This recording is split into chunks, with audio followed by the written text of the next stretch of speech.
जय श्री श्याम, जय मनोना धाम। आप सभी श्याम भक्तों का स्वागत है एक नई वीडियो में, एक ताजा अपडेट के साथ। तो इस वाली वीडियो में उन श्याम भक्तों के लिए बहुत ही महत्वपूर्ण जानकारी हम देने वाले हैं जो श्याम भक्त यहाँ पर पहली बार आ रहे हैं या फिर पहले भी कई बार आ चुके हैं और उनकी मनोकामना पूरी नहीं हुई है, और जो श्याम भक्त यहाँ पर 9 फरवरी से लेके 10 मार्च के बीच में आ रहे हैं। तो इस वाली वीडियो में उनके लिए बहुत ही ज्यादा महत्वपूर्ण जानकारी हम देने वाले हैं। जैसे कि महाराज जी अभी के टाइम पर बैठ रहे हैं, नहीं बैठ रहे हैं, 9 फरवरी से लेके 10 मार्च के बीच में महाराज जी कब कब धाम पर बैठेंगे, कब कब धाम पर नहीं बैठेंगे।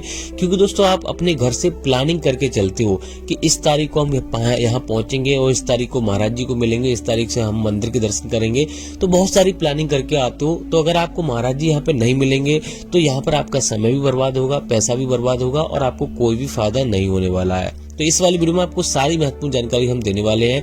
जो श्याम भक्त ये चाहते हैं कि पहली बार में हमें फायदा हो जाए तो उनके लिए भी हम बताने वाले हैं। आखिर दोस्तों आपको कैसे आपको अर्जी लगानी है जिससे कि आपको पहली बार में ही फायदा हो जाए, कैसे आपको यहाँ पर क्या करना है, कौन कौन सी सावधानी आपको बरतनी है जिससे कि आपको पहली बार में ही फायदा शुरू हो जाए। क्योंकि दोस्तों हर कोई चाहता है कि हमें पहली बार में ही फायदा हो। तो इस वाली वीडियो में आपको सारी चीजें आपको बताने वाले हैं। और जो श्याम भक्त पहली बार आ रहे हैं तो आखिर यहाँ पर ये धाम पड़ता कहाँ पर है, कौन से इसके नजदीक रेलवे स्टेशन है, कैसे यहाँ पर आपको आना है। अगर आप ट्रेन से आ रहे हो तो आपको कैसे आना है, अपनी सवारी से आ रहे हो तो आपको कैसे आना है, और कितना खर्चा यहाँ पर एक व्यक्ति का हो जाएगा। क्योंकि दोस्तों हर कोई अमीर नहीं होता और हर कोई गरीब नहीं होता। जो अमीर होते हैं वो तो अफोर्ड कर लेते हैं यहाँ का खर्चा, और जो गरीब होते हैं उनको बहुत सारी समस्याओं का सामना करना पड़ता है। बहुत बेचारे सोच समझ के यहाँ पे आते हैं। तो सारी महत्वपूर्ण जानकारी आपको देने वाले हैं। बस आपको करना क्या होगा, वीडियो बस 10 से 11 मिनट की है, आपको पूरी देख लेनी है। क्योंकि ना तो आपसे कुछ पैसा चाहिए ना तो कुछ भी चाहिए, सिर्फ आप थोड़ा सा समय दे दीजिए अपने घर पर बैठकर आराम से। अगर आप पूरी वीडियो देख लोगे तो आपको कुछ भी यहाँ पर दिक्कतों का सामना नहीं करना पड़ेगा। कहाँ पे आपको जैसे मान लो कहाँ पे आपको ठहरना है जिससे कि आपको कम खर्चे में यहाँ पे सेफ्टी ज़्यादा मिले, और यहाँ पर फ्री में रुकोगे तो कहाँ पे आपको रुकना है, खाना आपको कहाँ खाना है, कितना खाने पीने का खर्चा आएगा, सारी चीज़ें आपको इस वाली में आपको बताने वाला हूँ। तो चलिए दोस्तों वीडियो को शुरू करते हैं। सबसे पहले जान लेते हैं आखिर दोस्तों ये धाम पड़ता कहाँ पर है। देखो दोस्तों ये धाम उत्तर प्रदेश राज्य के बरेली जिला में पड़ता है। गांव का नाम है मनोना, तहसील का नाम है आंवला।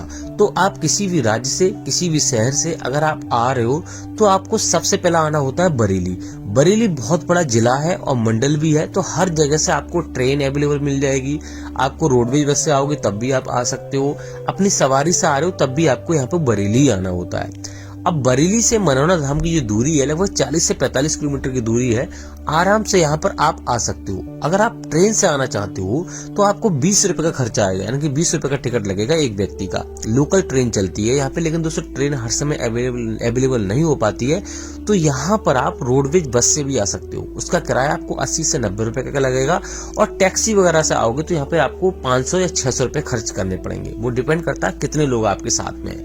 अब दोस्तों बात करते हैं पहली सावधानी आपको क्या बरतनी है जिससे कि आपको पहले दिन में ही आपको यानी कि फायदा भी मिल जाए और दर्शन भी पहली बार में हो जाए।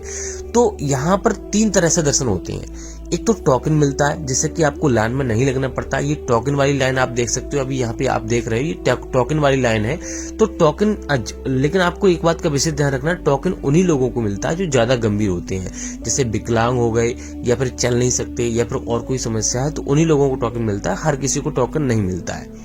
लेकिन दोस्तों यहाँ पर महाराज जी की लाइन अलग लगती है, मंदिर की लाइन अलग लगती है और टोकन की लाइन अलग लगती है। सुबह 4 बजे से लगना शुरू हो जाती है। इस बात का विशेष ध्यान रखना है। अगर आपको टोकन नहीं मिल पाता किसी कारणवश तो यहाँ पर आपको महाराज जी की लाइन में आपको लग जाना है, और यहाँ पर सुबह 4 बजे से आप लग जाओगे तो लगभग 10, 11, 12 बजे तक आपका नंबर आ जाएगा। अब दोस्तों बात करते हैं आपको और कौन कौन सी सावधानी आपको बरतनी है जिससे कि आपको पहली बार में ही फायदा हो जाए। देखो दोस्तों यहाँ पर अगर आप अपने घर से प्लानिंग करके चल रहे हो तो एक बात का विशेष आपको ध्यान रखना है। अगर आप मीट मछली खाते हो तो वो आपको नहीं खानी है। और दूसरी बात यह है कि आपको एक बात का विशेष ध्यान रखना है, आप अपने घर से चल रहे हो तो आपको ऐसा नहीं बोलना है कि महाराज हम इतने रुपए चढ़ाएंगे, आप ऐसा हमारे साथ कर दो, हमारी ये समस्या दूर कर दो, हम इतनी बार दर्शन करेंगे। आपको ऐसा कुछ नहीं बोलना है। आपको बोलना है महाराज, हे भगवान, हे खाटू श्याम भगवान, हे महाराज जी हम आपकी शरण में आ रहे हैं, अब आपके ऊपर है, आपको ही ठीक करना है। आप करोगे तब भी ठीक है, नहीं करोगे तब भी ठीक है। पॉजिटिव आपको सोचना है और पूर्ण आस्था के साथ आपको आना है। इस बात का विशेष ध्यान रखना है। अब दोस्तों बात करते हैं पहला काम आपको क्या करना रहता है। देखो दोस्तों यहाँ पर सबसे पहले आपको श्याम जल की बोतल आपको खरीदनी रहती है। जो कि आपको 20 रुपए में आपको मिल जाएगी। यहाँ पे आप देख सकते हो ये भीड़ आपको दिख रही है, यहीं जस्ट पास में ही आपको श्याम जल की बोतल मिल जाएगी, तो वहां से आपको खरीद लेना है। लेडीज की लाइन अलग लगती है और यहाँ पे जेंट्स की लाइन अलग लगती है श्याम जल की बोतल खरीदने के लिए। कभी कभी भीड़ होती है और कभी कभी भीड़ नहीं भी होती है।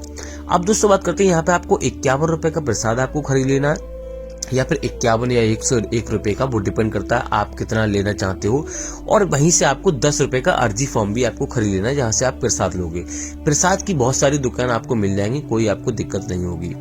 तो वहां से आपको अर्जी फॉर्म खरीद लेना। उस अर्जी फॉर्म में आपकी जो भी समस्या है वो आपको बारीकी से आपको लिख देनी है। और एक बात का विशेष ध्यान रखना है, जो आपको टोकन मिलता है वो अर्जी फॉर्म से ही मिलता है। 60 रुपए उसमें रखने होते हैं, 1 रुपए उसमें रखा हुआ होता है और 61 रुपए की अर्जी लगती है।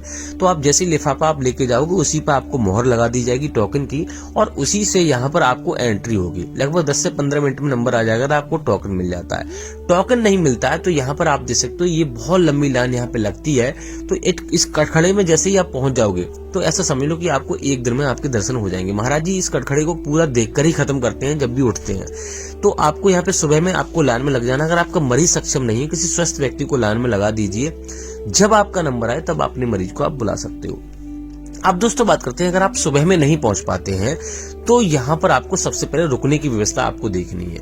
यहाँ पर रुकने के लिए जगह जगह टीन सेट पड़े हुए हैं, यानी कि रैन बसेरा बने हुए हैं, वहां पर आप रुक सकते हो, फ्री में, आपको कोई चार्ज नहीं लगेगा। अगर आप वीआईपी तरीके से आप थोड़ा सा खर्चा आप कर सकते हो तो आपको धर्मशाला में रुक सकते हो, जिसमें आपको 1000 से लेके 3000 रुपए का खर्चा आपको करना पड़ेगा। आप वो डिपेंड करता है कैसा कमरा आप लेते हो, उसी प्रकार का कमरा आपको मिल जाएगा। अगर होटल में रुकना चाहते हो तो जैसे यहाँ पे एंट्री करोगे इस गेट से, यहाँ पे आप देख सकते हो जस्ट पास में ही यहाँ पे राधेश्याम एक गेस्ट हाउस है, वहां पर आप जा सकते हो। आपको 800 रुपए से लेके 1800 रुपए का खर्चा आएगा 12 बजे से 12 बजे तक। इतना आपको यहाँ पे करना पड़ेगा। अगर आप यहाँ पर मान लो और कम में सस्ते में रुकना चाहते हो तो आंवला में रुक सकते हो, जिसमें आपको 400-500 रुपए का कमरा मिल जाएगा। और यहाँ से गेट से जब अंदर जाते हो रास्ते में बीच में यहाँ पर होटल पड़ते हैं, वहां पर भी आपको 400-500 रुपए में कमरा मिल जाएगा। अब दोस्तों बात करते हैं खाने पीने का कितना खर्चा आएगा। देखो दोस्तों, खाने की बात करते हैं, यहाँ पे 100 से 150 रुपए की थाली आपको मिलती है, शुद्ध शाकाहारी मस्त वाला खाना आपको मिल जाएगा, कोई आपको दिक्कत नहीं होगी। तो इतना खर्चा आप कर सकते हो। एक व्यक्ति का खर्चा लगभग नॉर्मल यहाँ पे 500 रुपए का आएगा। इस बात का विशेष ध्यान रखना है। अब दोस्तों बात करते हैं शॉर्टकट तरीका आपका अगर आपको अपनाना है तो यहाँ पर महाराज जी जहाँ मंदिर में बैठते हैं, इस वाले मंदिर में बैठते हैं, जस्ट दूसरी साइड यानी कि उस बगल उस साइड बैठते हैं, तो वहां पर आपको बोतल लगा देनी है। अगर आपके पास समय कम है तो महाराज जी लगभग 1 या 2 घंटे में उठते हैं, सभी बोतलों पर हाथ लगा देते हैं मंत्रों पढ़कर, तो वो भी आप श्याम जल लेके जा सकते हो। ये वाली जो लाइन देख रहे हैं ये मंदिर वाली लाइन है, तो आपको मंदिर में भी ऐसे ही लाइन लगानी पड़ती है। तो यहाँ पर आपको लगभग एक बात का विशेष ध्यान रखना, 2 से 3 दिन का समय आपके पास होना चाहिए, क्योंकि कभी कभी ऐसा होता है महाराज जी नहीं बैठते हैं और अचानक कहीं चले जाते हैं, तो आपको लगभग 2-3 दिन का समय आपके पास होना चाहिए, तभी आपको शांतिपूर्वक दर्शन होंगे। अब दोस्तों बात करते हैं और कौन कौन सी सावधानी आपको बरतनी है। देखो दोस्तों, महाराज जी के पास जैसे ही आप जाओगे, अगर आप अपने मरीज को लेकर नहीं लाना चाहते हो, महाराज जी ज्यादातर बोलते हैं कि अगर आप ज्यादा गंभीर मरीज है तो उसको लेकर ना आए, उसका फोटो ले आए, फोन में ले आए। आजकल हर किसी के पास एंड्रॉइड फोन है, तो महाराज जी को दिखा दें और आशीर्वाद दिला दें वहीं से, और श्याम जल पढ़वा के अपने घर ले जाएं। जब उसको फायदा हो तब यहाँ पे आपको लेकर आना है। अन्यथा अगर मान लो आप लाना ही चाहते हैं तो यहाँ पर आपको महाराज जी, जैसे मान लो आप कोई एम्बुलेंस लेकर आए या ज्यादा गंभीर मरीज है, तो आपको दरबारियों से बात करना पड़ेगा, उन्हें बताना पड़ेगा ऐसा ऐसा हमारा मरीज है। तो महाराज जी यहाँ पे स्पेशल तरीका से वहां पे देखने जाते हैं और आशीर्वाद देते हैं और यहाँ पे श्याम जल भी पिलाते हैं। और वो दोस्तों अब दोस्तों बात करते हैं यहाँ पे श्याम जल आपको कैसे प्रयोग करना है। सुबह 4:30 बजे से लेके और दोपहर के 11:55 से पहले आपको श्याम जल का सेवन आपको कर लेना है, और डेली आपको श्याम जल का सेवन करना है, कभी भी गैप नहीं करना है। इस बात का विशेष ध्यान रखना है। और दोस्तों अब बात करते हैं यहाँ पे कौन कौन सी बीमारी महाराज जी देखते हैं, कौन कौन सी बीमारी नहीं देखते हैं। तो महाराज जी कोई सी बीमारी हो, कोई सी समस्या हो, XYZ हर किसी का निवारण है, क्योंकि यहाँ पे कोई डॉक्टरी इलाज नहीं होता है। यहाँ पर खाटू श्याम महाराज की कृपा होती है, यानी कि भगवान की कृपा होती है, उसी से कल्याण होता है। सिर्फ श्याम जल पिलाया जाता है, शुद्ध यानी कि ताजा यानी कि नल का जल पिलाया जाता है, मंत्रों द्वारा उच्चारण करके यानी कि पढ़कर, तो उसी से कल्याण हो जाता है। अब दोस्तों बात करते हैं महाराज जी कौन कौन से धाम पर बैठते हैं और कौन कौन से धाम पर नहीं बैठते हैं। देखो दोस्तों, पहले यहाँ पर वेडनेसडे और थर्सडे को महाराज धाम पर नहीं बैठते थे,